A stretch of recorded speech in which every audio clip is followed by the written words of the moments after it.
मैं एक बहुत ही महत्वपूर्ण चीज़ बता रहा हूँ, इसको ध्यान से देखिएगा। और यह इतना महत्वपूर्ण विषय है जिससे कई पुरुषों और स्त्रियों की ज़िंदगी चौपट हो जाती है। तो इस पर विशेष ध्यान दें। मैं प्रत्येक वीडियो में अपना व्हाट्सएप नंबर देता हूँ जिस पर आप मुझे संदेश भेजें। कमेंट बॉक्स में दिए गए किसी भी कमेंट का उत्तर मैं नहीं दे पाता हूँ और न आप तक पहुँच पाता है। मेरा व्हाट्सएप नंबर नोट कर लीजिए, 9889649352।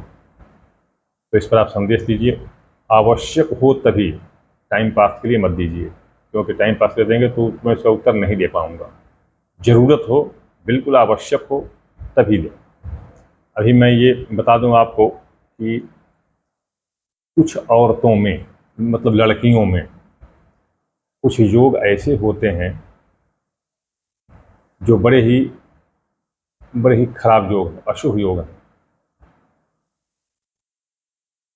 तो मैं ये योग इसलिए बता रहा हूँ कि ऐसा योग होने पर पहले ही उसका निवारण करके फिर विवाह कर दें तो वह योग समाप्त हो जाता है। अन्यथा उसका दुष्परिणाम भुगतना पड़ता है। और मैं ऐसे हजारों, लाखों देख रहा हूँ, हजारों नहीं लाखों देख रहा हूँ ऐसे कि बिना इसका ध्यान दिए शादी कर दी जाती है और बाद में उनका वैवाहिक जीवन बहुत ही कष्टमय हो जाता है। तो इसलिए इसको ध्यान से रखें और उस लड़की का जीवन चौपट होने से बचाएं, उनका वैवाहिक जीवन सुखी रखने में सहयोग दें और इस पर दृढ़ रहें। मैं बता दूं कि एक होता है वंध्या योग। बांझ पर जानते हैं, वंध्या योग। देखिए कब होता है ये कि लग्न में, कुंडली में लग्न में शुक्र और चंद्रमा हो, लग्न में शुक्र और चंद्रमा हो तथा शनि और मंगल से दृष्ट हो। शनि और मंगल या दोनों में से किसी एक, या तो शनि देखता हो या मंगल देखता हो। और पांचवें भाव में कोई पाप ग्रह हो, या कोई पाप ग्रह पांचवें भाव को या पांचवें भावेश को देखता हो। ध्यान दीजिए। तो ऐसे क्या होती है कि वो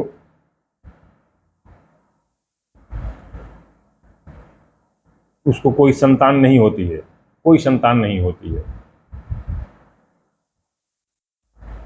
तो इसका ध्यान मैं बता रहा हूं कि इसका उपाय, इसका निवारण पहले कर दें, नहीं तो बाद में तलाक होने लगता है, पर विवाह विच्छेद, पता नहीं क्या झगड़ा फसाद होने लगता है। इसका उपाय कर दें। इसका बताया गया है, महर्षि पराशर ने भी बताया है और महर्षि अगस्त्य ने भी बताया है। वैसे महर्षि कात्यायन ने भी बताया है, लेकिन उनका मैंने पढ़ा नहीं है, लेकिन वचन मिलता है। महर्षि कात्यायन ने बताया है कि इसको नवपल्लव एक विधान है जो आया है, शिवार्चना अध्याय में आया है कि नवपल्लव विवेक। ये नवपल्लव विवेक एक तरह का अभिषेक होता है, एक तरह का अभिषेक होता है नवपल्लव अभिषेक। और वो शिवलिंग पर करा देते हैं उसी कन्या से, उसी स्त्री से। तो इसका ये योग दूर हो जाता है, कुयोग जो है ये दूर हो जाता है। अब मैं बताता हूं कि इनका एक और होता है कि वंध्या और काकवंध्या योग हो जाता है। ये औरतों में कैसे कब होता है कि लग्न से 8वें में अपने घर के सूर्य, लग्न से 8वें में सिंह में सूर्य हो, लग्न से 8वें में सिंह राशि हो और उसमें सूर्य हो, उसी में चंद्र हो,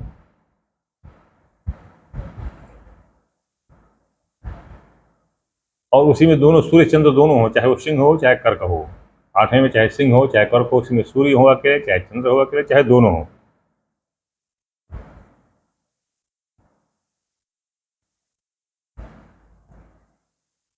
देख लीजिए, सूर्य हो चंद्र हो, किंतु या तो कर्क, 8वें में कर्क हो या सिंह हो, दोनों में से कोई एक या दोनों हो। मात्र इस एक ही योग से वह कन्या काकबंध्या हो जाती है, उसी एक से काकबंध्या हो जाती है। और क्या है कि मकर कुंभ मेष वृश्चिक, मकर कुंभ मेष वृश्चिक अर्थात शनि या मंगल की राशि हो लग्न में, और उसमें शुक्र चंद्रमा का संयोग हो, शुक्र चंद्रमा का संयोग हो। मेष वृश्चिक मकर कुंभ ये चारों में से कोई मतलब लग्न में राशि हो और उसमें शुक्र और चंद्रमा का योग हो,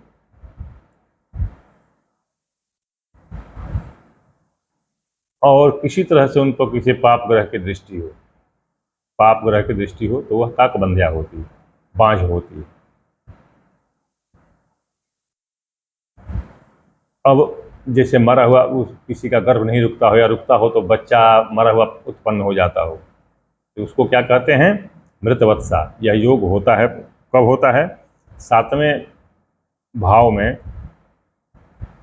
सूर्य हो जो राहु से युक्त हो, सूर्य राहु से युक्त हो, अथवा 8वें भाव में शुक्र गुरु तथा राहु से युक्त हो। शुक्र 8वें भाव में शुक्र जो है गुरु और राहु से युक्त हो, और 5वें भाव में कोई पाप ग्रह हो, तो उस औरत के, उस कन्या के जो कोई भी संतान होगी वह मरी हुई होगी, जीवित नहीं बचेगी, जीवित नहीं बचेगी।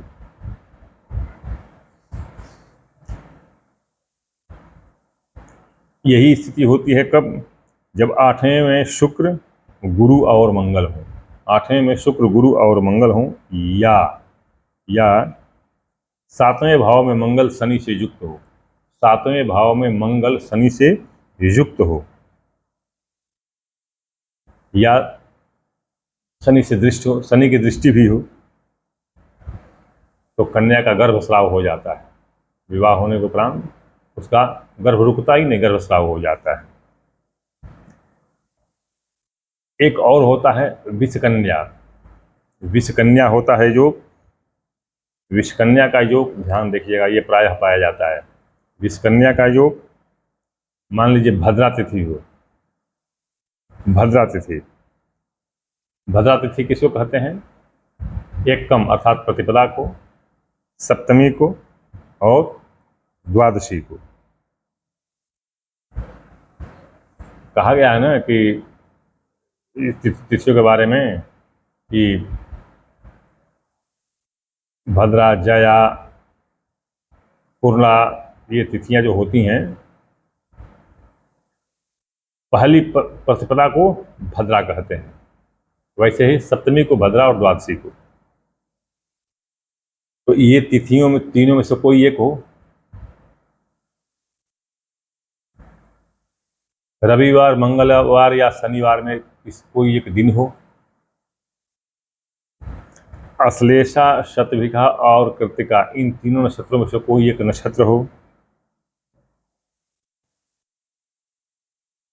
तो ऐसी अवस्था में मतलब तीनों तिथियों में से कोई एक हो, तीनों दिनों में से कोई एक हो और तीनों नक्षत्रों में से कोई एक हो, और उसी में उस कन्या का जन्म हो, तो वह विषकन्या होती है। वह पति का सर्वनाश कर डालती है, चाहे उससे कितने ही विवाह किए जाएं, पति का सर्वनाश कर डालती है। एक और विषकन्या का योग होता है, बता दूं वो कैसे होता है, जिसके जन्म काल में लग्न में एक शुभ ग्रह और एक पाप ग्रह, मतलब जन्म समय में जो कुंडली है, कुंडली में लग्न में एक शुभ ग्रह और एक पाप ग्रह हो, तथा छठे में 2 पाप ग्रह हों, छठवें भाव में 2 पाप ग्रह हों, तो वह कन्या विषकन्या होती है। तो यह ध्यान में रखें, विषकन्या का फल बहुत बुरा होता है। महर्षि पराशर ने क्या कहा है कि विष योगोद्भवा बाला मृता पत्या प्रजायते, वासो भूख विहीना च ससंता पशु चान्विता। मतलब हर दुर्योग मिलते हैं, पति की मृत्यु हो जाती है, आभूषण नहीं मिलता है, दरिद्रता हो जाती है, ये बहुत से फल, अशुभ फल इसके मिलते हैं। तो इस तरह से ये ये विष कन्या योग, इनका ध्यान रखें। वैसे विष योग भंग भी होता है, विष योग भंग भी होता है कि लग्न या चंद्रमा से सप्तम में शुभ ग्रह, लग्न या चंद्रमा से सप्तम में शुभ ग्रह या स्वयं सप्तमेश हो तथा उस पर किसी शुभ ग्रह की दृष्टि हो तो विष कन्या योग भंग भी हो जाता है। तो ये ध्यान में रखें कम से कम विवाह के पहले। और मांगलिक योग तो सबको पता है, मांगलिक योग तो सबको पता है, तो इन सब का ध्यान रख के वैसे देखो जो वैधव्य योग, जो मांगलिक का एक योग है ना, जिससे विधवा वगैरह का होता है, तो वैधव्य योग का भंग भी बता दूं मैं आपको कैसे होता है। लग्न से 1, 4, 7, 8, 12 में स्थित मंगल, 1, 4, 7, 8, 12 मतलब जहां से मंगलिक निर्णय करते हैं कि अगर उनमें मंगल हो, शुभ ग्रह के योग या दृष्टि से विहीन हो, तो ऐसे में मंगलिक का होता ही है, तो विधवा हो जाती है। उक्त स्थान में मतलब 1, 4, 7, 8, 12 चंद्रमा से भी भौम या शनि हो, मतलब चंद्रमा से भी अगर यही स्थिति हो तो भी वैधव्य योग होता है। इसका भंग कैसे होता है? पहले तो ये कि जो कन्या के कुंडली में जिस तरह के ग्रह हों वैसे ही उन स्थानों में वो ग्रह हों तो भी वैधव्य योग भंग हो जाता है। किंतु मैं बता रहा हूँ विशेष बात कि जन्म काल में शनि और शुक्र आपस में एक दूसरे के नवांश में हों, दोनों में पारस्परिक दृष्टि भी हो, दोनों में समसप्तक दृष्टि भी हो,